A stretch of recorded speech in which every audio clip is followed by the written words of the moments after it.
Yo creo que es un cúmulo de cosas.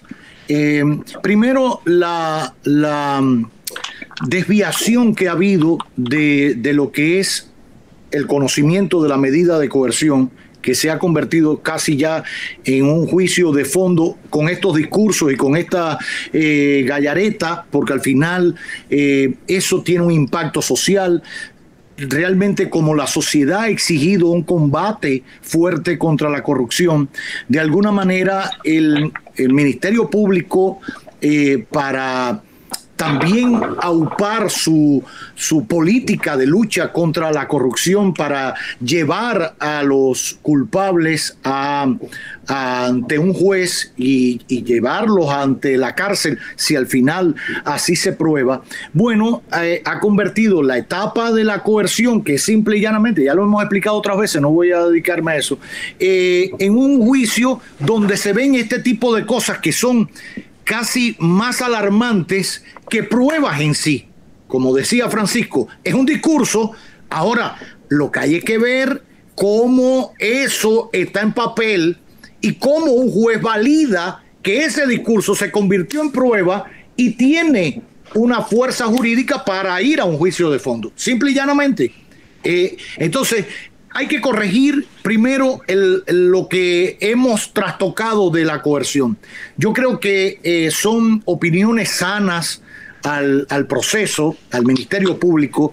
De hecho, cuando el Ministerio Público comenzó este combate, en esta etapa, me refiero de esta administración, muchos criticamos que utilizaran la coerción o el conocimiento de la coerción, solicitando rampante 18 meses para todo el mundo, como si fuera ya una sanción o una condena, ya con la parte que tiene moral y social y todo lo que implica. Creo que al final los jueces que toman la decisión han ido cambiando el temporal y han tenido un poquito más de respeto por el tema de la coerción.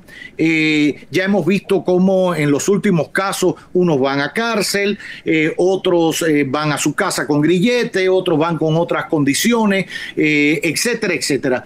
Independientemente de lo que pida el Ministerio Público. Y a eso se suma que el Ministerio Público ha hecho este tipo de arreglos con ciertos imputados que lo convierten en una base de información para fundamentar su expediente. Una pregunta a propósito del ejemplo que ponías de ciertos imputados en algunos de los casos que hemos visto que han devuelto dinero.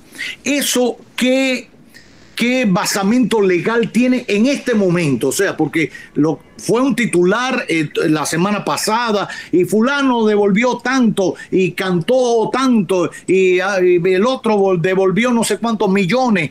¿Eso qué implica para el imputado y qué implica para el proceso? ¿Tiene eso fuerza en este momento legal? Sí, cuando uno escucha que se devolvió un dinero y que se cooperó, ahí yo asumo, porque no he visto ningún documento todavía de esos casos, que se está yendo por la línea del criterio de oportunidad, donde tú vas al artículo 363 siguiente del código, me parece que es, y tú puedes decirle al Ministerio Público, del juicio penal abreviado, y tú puedes decirle al Ministerio Público, mira, sí, yo acepto los hechos, acepto la imputación, admito que lo hice y devuelvo lo que tengo. Incluso una parte intrínseca para que ese acuerdo sea válido es que al momento de que el juez lo vaya a aprobar ya tú hayas hecho la devolución, aunque hay jueces que entienden que no necesariamente toda la devolución, pero sí un plan, por ejemplo un plan de pago, porque vamos a hablar de 100 millones de pesos y tú dices, bueno, yo tengo 50 aquí, tengo una propiedad, lo que sea, se permite esa negociación y el juez es el que debe evaluar que esa negociación sea la mejor para el Estado dominicano.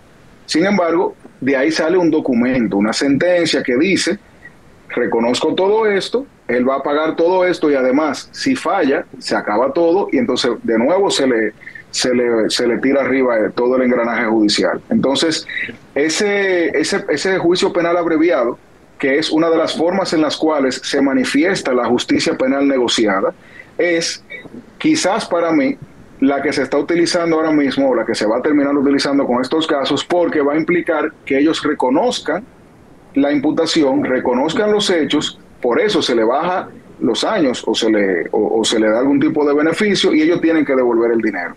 Algo muy interesante que pudiéramos ver incluso en los otros días es que, por ejemplo, a raíz de la acusación Pulpo, del caso Pulpo, del hermano del expresidente, si la medida de coerción que se le impuso a él o a otra persona de ese caso fue en base al peligro a la investigación, ya la investigación terminó, porque con la acusación termina la investigación, lo que quiere decir que pudiéramos incluso ver que algunos de los abogados de ese caso pudieran estar pidiendo variaciones de medida de coerción, claro, porque ya terminó o cambió eso que se decía era lo que necesitaba tener a esa persona en la cárcel.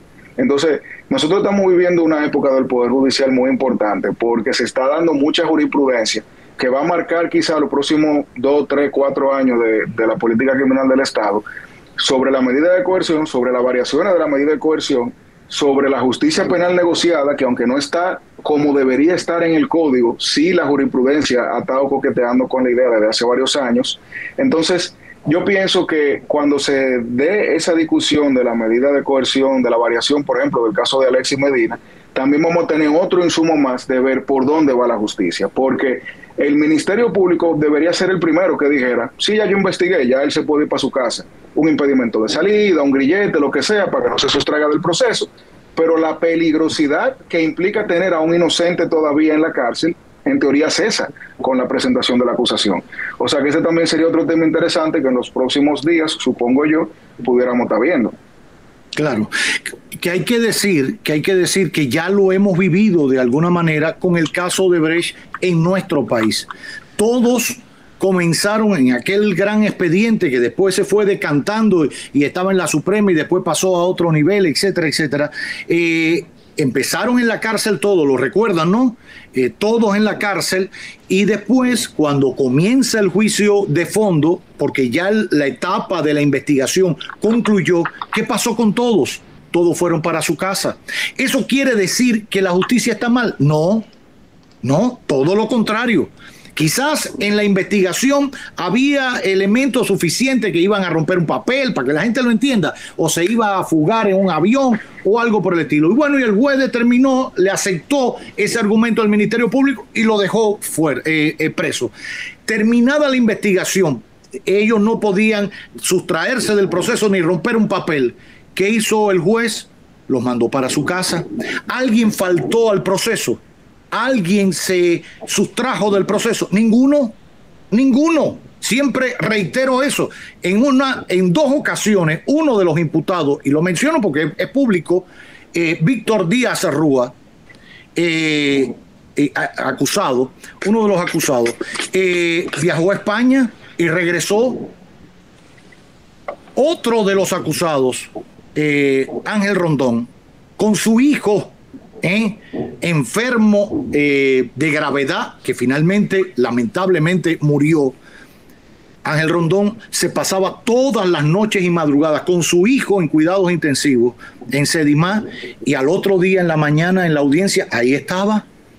Entonces, creo que es la experiencia ya vivida, y tenemos que reparar en eso si queremos seguir perfeccionando nuestra justicia, y no me canso de explicarla y de invitar a voces autorizadas como la de Francisco para que la gente entienda que si mañana un juez decide que Adán Cáceres o Alexis Medina o Jean Alain Rodríguez van a su casa con otra medida de coerción o con otra condición para poder participar del juicio de fondo, no es que están le pagaron al juez, el juez es político y no sé qué, no, es que la justicia lo contempla y la norma es que la persona esté libre, porque todos ellos, todos, le gusta a quien le guste lo que voy a decir, son inocentes hoy en día. Son inocentes, independientemente del discurso de Girón y de todo lo que... Son inocentes hasta que se demuestre lo contrario. Y eso lo tendrá que demostrar el Ministerio Público que los acusa y los imputa, y lo tendrá que valorar un juez y sus abogados defenderlo. Así de sencillo. Ahora, una pregunta, Francisco. Si estas personas que llegan a un acuerdo previo con el Ministerio Público en esta etapa aportan dinero, incluso hasta elementos probatorios para fundamentar el expediente, después no representan nada en el juicio de fondo o no es un aporte significativo para inculpar a otro de los que está, no se revierte el acuerdo con el Ministerio Público, o ya porque él dijo, mira, estos son todos los papeles que yo tengo, yo me reuní con Francisco tal día, este es el dinero, coge ahí, y ya el Ministerio Público va a pedir, no, para él tal cosa porque él colaboró. Sin embargo, lo que él aporta, independientemente del dinero para resarcir el daño al Estado, lo otro para seguir imputando o acusando a los demás, no aporta nada. ¿Eso cómo se entiende después? Bueno, en principio, y eso por eso yo digo que este año va a ser muy importante para la justicia dominicana. Como estamos hablando de áreas grises de la normativa, nosotros vamos a ver cómo los jueces van a interpretar eso. Ahora, lo que yo pienso que va a suceder es que esas personas que estén colaborando, que no estamos viendo, o sea, van a seguir colaborando otras personas en otros casos, lo que van a aportar al tribunal o al proceso, además de esas pruebas y esa información de manera inicial, va a ser un apoyo a la fiscalía a lo largo de todo el proceso. O sea, no es devuelvo y me olvido del mundo y ya estoy tranquilo, sino que probablemente parte de su aporte va a ser, durante el juicio, fungir como testigo. Y eso es algo que yo como, si yo fuera imputado, o sea, coimputado de esas personas, me encantaría. Porque ese contradictorio a viva voz en un tribunal es lo que garantiza el ejercicio de mi derecho de defensa. Porque es muy fácil que se pare a una persona a decir, sí, nosotros íbamos manejando y nos robamos el banco y el dinero lo gastamos en ropa. No es lo mismo tú leerlo eso en un documento y darlo por válido a que tú lo veas ahí y tú le preguntes, ¿de qué color era el guía? ¿Y qué vehículo era? ¿Y hacía calor o hacía frío? Para tú poder entonces, como defensa, desmeritar ese testimonio, entre comillas, / confesión. Entonces, lo que me parece a mí que debería ocurrir es eso. Un aporte inicial, se llega a un acuerdo, el juez lo aprueba, la persona devuelve el dinero o el monto que haya acordado, y luego se mantiene activo en el proceso ya como parte del informativo testimonial que el testigo va que el Ministerio Público ofrece al juez, pero no como imputado. O sea, se tiene que sacar de la acusación, porque tú no puedes ser imputado y testigo al mismo tiempo. Entonces, los coimputados en ese escenario pudieran ejercer un verdadero derecho de defensa, contradiciendo con pruebas y argumentos lo que diga esa persona.